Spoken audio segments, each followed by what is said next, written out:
नमस्कार, मैं आस्था शर्मा स्वागत करती हूँ आपका हिंदुस्तान न्यूज 24 में। आई नजर डालते हैं कुछ खास खबरों। कस्तूरबा आवासीय विद्यालय के शिक्षकों को 15 से 20 वर्ष नौकरी करने के बाद सरकार ने निकालने का थमाया नोटिस। मामला कस्तूरबा गांधी आवासीय विद्यालय जनपद महोबा के पनवाड़ी का है, जिसमें दर्जनों शिक्षक जो कई वर्षों से सरकार के नियमों के अनुरूप सेवा कार्य कर रहे थे, जो संविदा कर्मचारी के रूप में चयनित थे, जिनकी एक चयन प्रक्रिया के तहत उनका सुशोभित किया गया था। लेकिन एक ओर जहां सरकार घर घर नौकरी का दावा कर रही है, वहीं लोगों की नौकरी छीनी जा रही है। इसमें से कई कर्मचारी लगभग 12 से 15 वर्षों से सेवा कार्य कर रहे, लेकिन आज उन्हें लिंग भेद व विषय भेद इत्यादि कई कमियां निकालकर उनको सेवा से हटाया जा रहा है। ऐसी परिस्थिति में जहां एक ओर कोरोना लोगों को परेशान किए हुए है, वहीं ऐसी विकट परिस्थितियों में ऐसे बेरोजगार शिक्षक करेंगे क्या।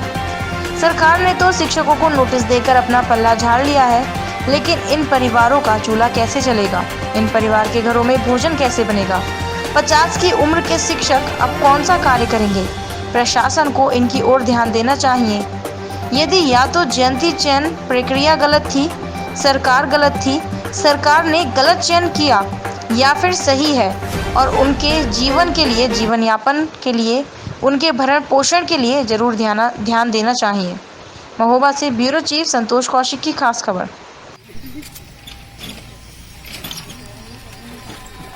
मैडम, आपका नाम क्या है और आप यहाँ स्कूल में कब से तैनात हैं? हमारा नाम चंदा देवी है। हम 2007 से हैं यहाँ पर। जब से इस स्कूल की नींव रखी तब से हम यहाँ पर हैं। तो क्या मैडम उस दिन आप लोगों ने जाके एसडीएम साहब को ज्ञापन दिया था, तो वहाँ से आपको क्या मिला? वहाँ से अभी तो कुछ नहीं मिला है, ना भी किसी का रिन्यूअल हुआ है। तो आपको लगभग कितने साल हो गए यहाँ विद्यालय में सेवारत करते? 13 साल हो गए।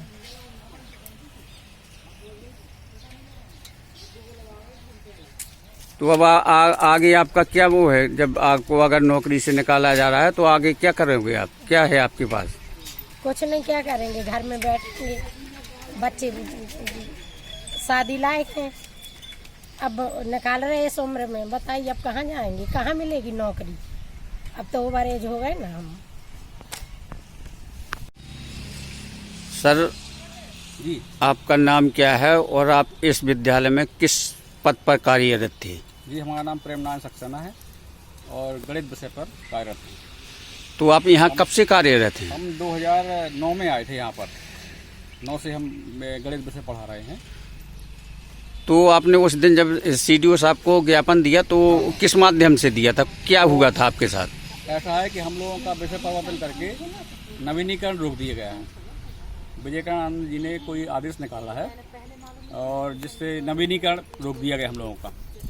अब नवीनीकरण नहीं होगा तो हम लोग कहाँ जाएंगे? इस एज में ओवर एज भी हो चुके हैं, 42 साल के हो गए हैं। हम लोग कहाँ जाएंगे, क्या करेंगे? मात्र एक विकल्प है, कोर्ट जाएंगे।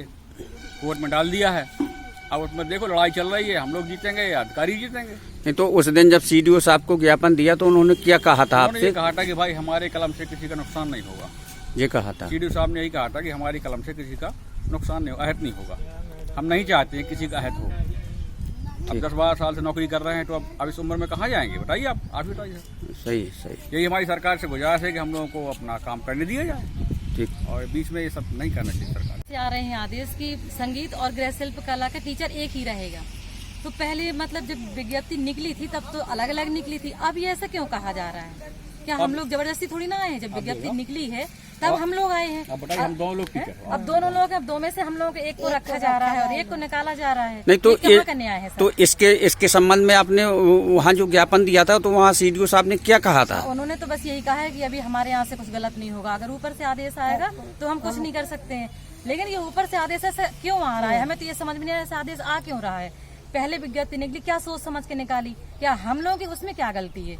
विज्ञप्ति निकली, हम लोगों ने फॉर्म डाले, बाकायदा यहाँ नियुक्तियां हुई हम लोगों की, उसमें हम लोग की कोई गलती थोड़ी ना है। वो आपको सोचना चाहिए पहले कि विज्ञापन क्यों निकाला गया? क्यों विज्ञापन निकाला? ठीक।